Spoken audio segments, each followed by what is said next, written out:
Hi hello నమస్తే welcome to social post. ఈ రోజు మనతో స్టూడియోలో గురుప్రసాద్ గారు ఉన్నారు. స్టాక్ మార్కెట్ మీద, ట్రేడింగ్ మీద మనకి ఎంత నాలెడ్జ్ కావాలో అంత నాలెడ్జ్ ఇస్తూనే ఉంటారు. చాలా వీడియోస్లో మీరు చూసే ఉంటారు. ఎలాంటి స్టాక్స్ కొంటే బాగుంటుంది, ఎలాంటి స్టాక్స్ ఇన్వెస్ట్మెంట్ పెడితే లాభాలు వచ్చేవి ఉన్నాయి. సో వాటన్నిటి గురించి మనం సార్తో మాట్లాడి తెలుసుకుందాం. సార్ నమస్కారం సార్. నమస్తే.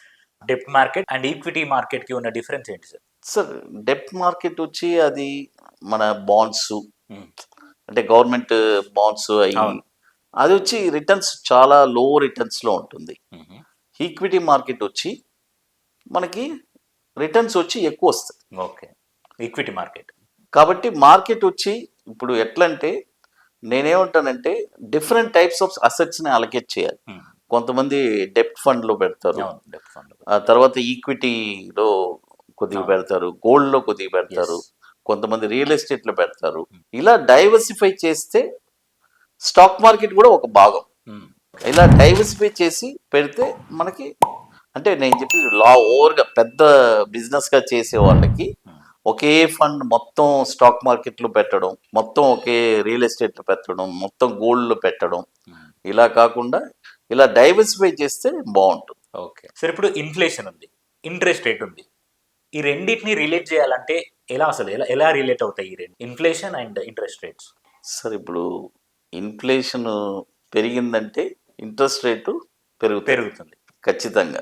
ఇన్ఫ్లేషన్ అంటే ఇన్ఫ్లేషన్ వచ్చి చాలా ఉంది sir. Suppose just crude oil ఉంది, ఒక్క క్రూడ్ ఆయిల్ కానీ పెరిగిందంటే ఇన్ఫ్లేషన్ వచ్చి చాలా పెరిగిపోతుంది. రీసెంట్గా క్రూడ్ ఆయిల్ వచ్చి ఒక రేంజ్లోనే ఉంది, పెద్దగా మూమెంటే లేదు. నెక్స్ట్ కమింగ్ ఇయర్స్లో క్రూడ్ ఆయిల్ వచ్చి పెద్ద మూమెంట్స్ కూడా రావడానికి అవకాశం ఉంది. అప్పుడు ఇన్ఫ్లేషన్ వచ్చి ఇంకా హెవీగా ఉంటుంది. కాబట్టి ఇప్పుడు ఇంట్రెస్ట్ రేట్ రీజన్స్గా పెరిగింది కదా, పెరిగి ఇప్పుడు అలా ఆగింది, ఏం పెద్దగా పెంచట్లేదు అట్ ప్రెసెంట్ గవర్నమెంట్. ఈ బడ్జెట్లో నెక్స్ట్ తర్వాత ఏదైనా మానిటరీ పాలసీలో ఇంట్రెస్ట్ రేట్ ఏదైనా తగ్గిస్తే అప్పుడు మనకి ఈ లోన్స్, హోమ్ లోన్స్ అన్ని కూడా తగ్గడానికి అవకాశం ఉంది. Yes sir. సో మీరు రీసెంట్గా సుజ్లాన్ అనే ఒక స్టాక్ మీద మాట్లాడారు సార్. అసలు ఏంటి ఆ స్టాక్ గురించి కొంచెం వివరంగా చెప్తే ఆడియన్స్కి బాగుంటుంది సార్. ఏం లేదు సార్, ఒక స్టాక్స్ వచ్చి అంటే ఆల్రెడీ సుజలాన్ వచ్చి నేను 10 రూపీస్లోనే రికమెండ్ చేశాను. 10 rupees, 15 rupees, 20 rupees, last 45 rupees కూడా రికమెండ్ చేశాను. రికమెండ్ చేసి టార్గెట్ వచ్చి ఫస్ట్ టార్గెట్ వచ్చి 74 రూపీస్ ఇచ్చాను. 74 రూపీస్ హిట్ అయింది అంటే ఒక 44,000 రూపాయలు పెట్టుబడి 74,000 అయింది. హ్యూజ్ అమౌంటే కదా. చాలా 44 lakhs ఎవరైనా ఇన్వెస్ట్ చేస్తే 74 lakhs ఆల్మోస్ట్ అది ఒక డబుల్ అయ్యే రేంజ్ కదా. 30 lakhs ప్రాఫిట్ ఉంది కదా. మన వాళ్ళు ఏం చేశారంటే నేనేమంటానంటే ఎప్పుడు మీరు ఇన్వెస్ట్ చేసిన తర్వాత అంటే ఒక 44,000 ఇన్వెస్ట్ చేశారు, 74 రూపీస్ టార్గెట్ ఇచ్చాను, ఫస్ట్ ఆ పెట్టుబడిని తీసేయండి అన్నా. ఓకే, నేనేం చెప్తున్నాను, 44 రూపాయలు కొన్నారు, 74 రూపాయలు వచ్చింది, ఫస్ట్ మీరు పెట్టిన 44,000 తీసేయండి అన్నారు. ఆ 30,000 అలా ఉంచండి.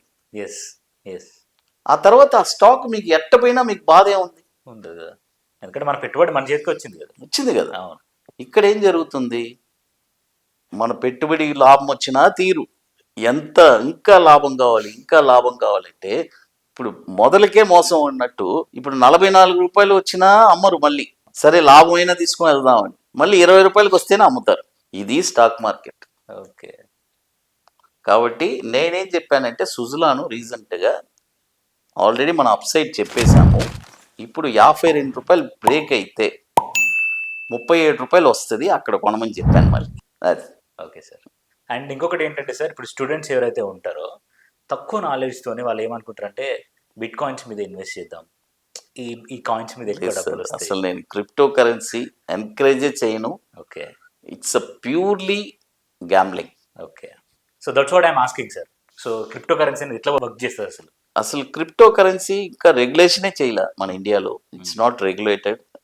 మన వాళ్ళు ఏదో ట్యాక్స్ ఏదో తీసుకుంటున్నారు అని అంటున్నారు, అది ఎంతవరకు ఏంటని కూడా మనం, ఎందుకంటే ఇంకా మనం ఎంకరేజ్ చేస్తే ఇంకా చాలా మంది అది కూడా చేస్తారు. కాబట్టి ఎందుకంటే 24 hours ట్రేడింగ్. అవును, 24 hours. అసలు ఇతను ఏం చేస్తారు మీరు ఆలోచించండి. కాబట్టి క్రిప్టోలో బిట్ కాయిన్ ఒకటి స్టాండర్డ్గా ఉంది కాబట్టి అది రేట్ ఎక్కడికో వెళ్ళిపోయింది. ఇక ఏం చేస్తారు దాంట్లో వీళ్ళు పెట్టుబడి ఎంత పెట్టినా మళ్ళీ అది కూడా ఏమవుతుందంటే ₹1,00,000 అయింది 50,000 వచ్చేస్తుంది ఇమీడియట్ గా, మళ్ళీ పెరుగుతుంది. ఒక అబ్నార్మల్ గా ఉంది. అందుకని నేను వచ్చి క్రిప్టో వచ్చి కొద్దిగా దూరంగా ఉండండి. ఎందుకంటే స్టాక్స్ లో పెట్టుకోండి. స్టాక్స్ లో పెట్టుబడి పెడితే మీకు డివిడెండ్స్ వస్తున్నాయి. మంచి కంపెనీస్, మన ఇండియన్ కంపెనీస్ ఎంతో ఉంది, పెడితే మీకు డివిడెండ్స్ కూడా వస్తుంది కదా. అవును, అది ఓకే సార్.